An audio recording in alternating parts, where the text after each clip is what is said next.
Hey guys, kamusta naman kayo dyan? Hulaan nyo nasan ako. Hindi nyo mahulaan. Nandito lang tayo sa anong tawag dito? Runway Manila. Ano ibig sabihin ng runway? Yung Runway Manila, ito yung nagko-connect isang mahabang tulay. Isa siyang mahabang tulay galing Terminal 3 papunta doon sa Belmont Hotel. So, pag mapaaga kayo dito sa Terminal 3, ang problema pag marami kang dala. Pag meron kang baggage, syempre bit-bit mo yun kahit saan. Pero kung meron ka sana pag-iiwanan, makakapasyal ka muna dito. Tulad kanina yung na-interview ko dun sa baba. Kanina pa siya ditong alas 6. Tapos ang biyahe niya, alas 10 pa ng gabi. So, ngayon ay 11 o'clock. Meron pa siyang 12 hours para magstay dito. Kaya, what should we do? Anong gagawin mo pag nandito ka? E di enjoy the airport. Masaya magtambay dito. Kasi marami kang makapasyalan. Kung ako sa'yo, pag nagbubook ka ng flight, Terminal 3 ka na lang. Kasi pag Terminal 3, pwede kang dumaan dito sa runway. Pwede kang mapasyal sa Resorts World. Maliligaw ka lang sa dun pag nanggaling ka sa Terminal 3 kasi parang nakatago yung daan. Hanapin mo lang. Tapos pag akyat mo doon sa taas, dito yung dinaanan namin. Pag akyat mo sa third floor, dadaan ka sa parang food court. Dito ka na lalabas. Yan, galing dyan. Tapos, pupunta ka na dito. Pwede ka na maglakad papunta dito. Para hindi sayang ang oras mo, nakakapasyal ka. Hindi pwedeng 12 hours nakaupo ka lang dun sa nakaupo ka lang dun sa Terminal 3. Ayan. Okay. So, pag naglakad ka dito, ayan makakatawid ka na. Ang ganda ng view. Kasi makikita mo yung yung Hotel Okura, Resorts World, Newport, Sheraton. Makapag-view ka pa ng mga aeroplano dito sa gilid. Diba? It's not boring. You can enjoy life. Dito, kita mo dito yung highway. Ito yung road pabalik ng Cavite tsaka papuntang Skyway. Yan. Tapos pag dumare-diretso ka dito, may assist pa sila runway see? Woo! Pag may mabigat ang bagahe mo, pwede ka sumakay doon. So, dito ganyan siya, parang okay talaga siyang pasyalan din Ito yung hindi nami-miss ng mga taong pumupunta dito sa Terminal 3. Kaya kung magbabiyahe ka, dapat wala kang yung masyado mabigat na bagahe. Kasi hindi ka talaga makakaikot. So dito, kita mo na dito ang Hotel Okura. Doon sa dulo, andun ang Marriott. May tinatayo sila ditong parking.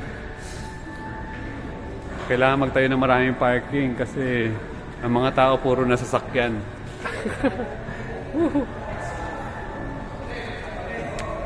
Ting! Para tayong CCTV dito. Chuk! Chuk! Amazing! Maganda ang view dito. Dito na tayo mag-view. Okay.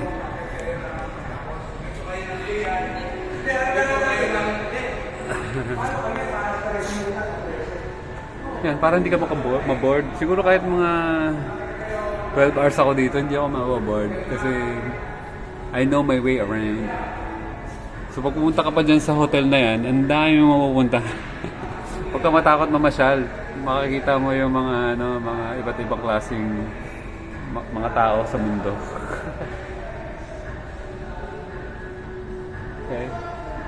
Okay. Ano pa? So, pagdating mo dito sa dulo, meron ditong advertisement.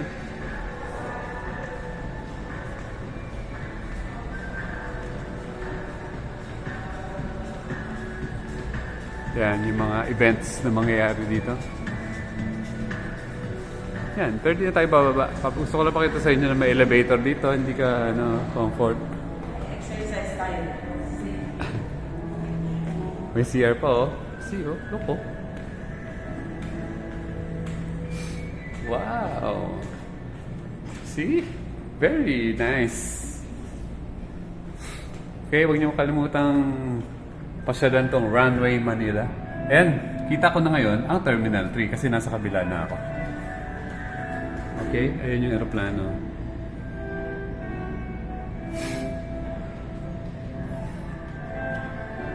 Yan yung bridge oh. Yan yung tinawid. Papunta doon, pabalik. Sayang naman, nandito ka na sa Terminal 3. Pasyalan mo na dito. Ayan, sasakay ka lang dyan. Pagbaba mo dyan, maglalakad ka na papunta dun sa Newport World Resorts and Hotels. Bakit masyado tayong at ease dito? Kasi, you know, at home tayo dito sa mga terminal. Kasi this is our life. Travel is our life. Sa November, meron tayong pasyal ulit. Babalitaan ko kayo. Dito ako dadaan. Make sure na mapasyalan mo to, madaanan mo kasi ang ganda oh. So nice oh. Oh, di ba? Ang ganda ng view. So, isa sa topic natin ngayon. Inhale muna. Exhale. Inhale na malalim. Exhale. Lastly, sayang naman ang buhay. Magulat ka, tumanda ka na, hindi mo pa nanamnam ang buhay. Isang way para manamnam ang buhay, kailangan you know when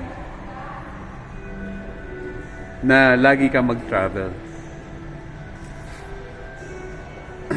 Planuhin mo lang kung saan ka pupunta. Sayang kayang ang mura lang ng mga ticket o nag-check ako ng isang araw, 1,100, nasa Bohol ka na. Basta nakaplano ng tama, meron kang sapat na budget, makakapasyal ka na, makaka-enjoy ka na sa life. Oh, yan, umikot. Ano pa na yung aeroplano? Yun, show. Yun.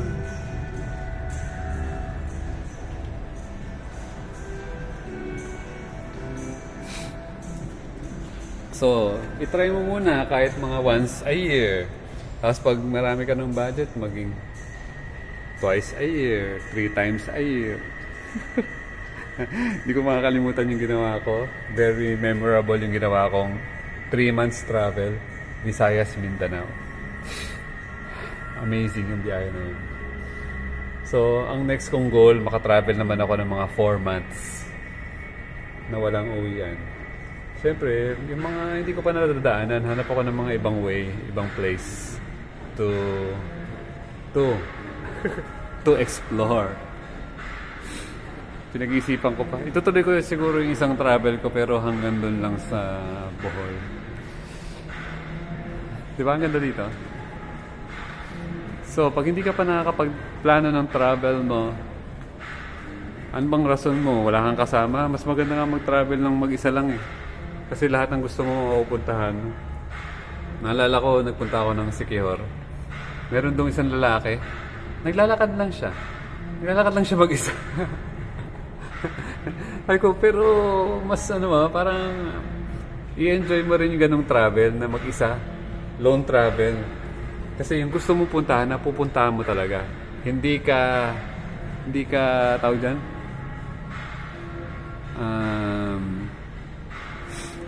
Hindi ka parang hinihila ng mga kasama mo, ay ayaw mo namang puntahan.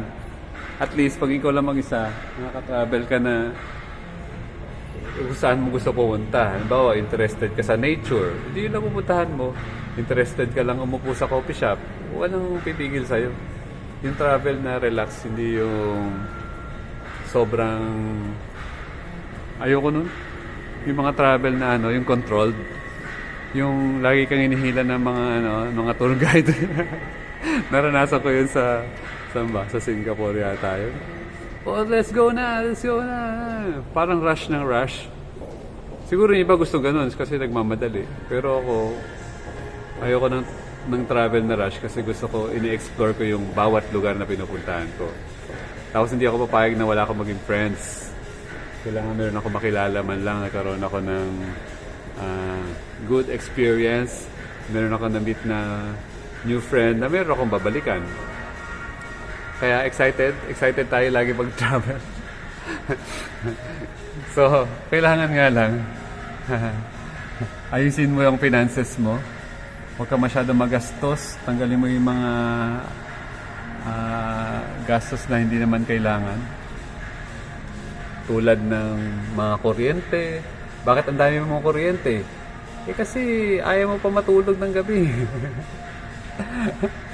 Kaya sabi ko, ay grabe. Buti na lang talaga nag-minimalist life tayo. Don't forget, pag-aralan niyo po yun, minimalist, pwede niyo po yun i-search sa YouTube. Yun yung life na hindi luxurious, life na enjoyable, life na nananamnam mo yung life talaga. Hindi naman masyadong magastos. Ayoko nga nang gumagastos eh. Ano lang talaga, alam ko lang where to spend my money. Siguro iba yaman mo naman dahil mo nararating. Okay lang, may yaman talaga ako kasi ang yaman para sa akin is I travel a lot. Hindi yan money.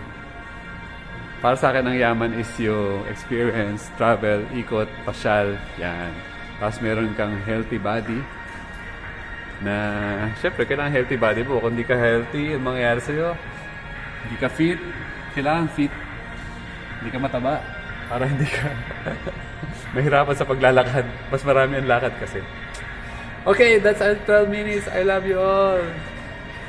Ganun lang eh. Hanggang 10. Tsaka na tayo magpahaba na masyado. I love you all. Ayan na po, paalis na po ang aeroplano. Bye-bye.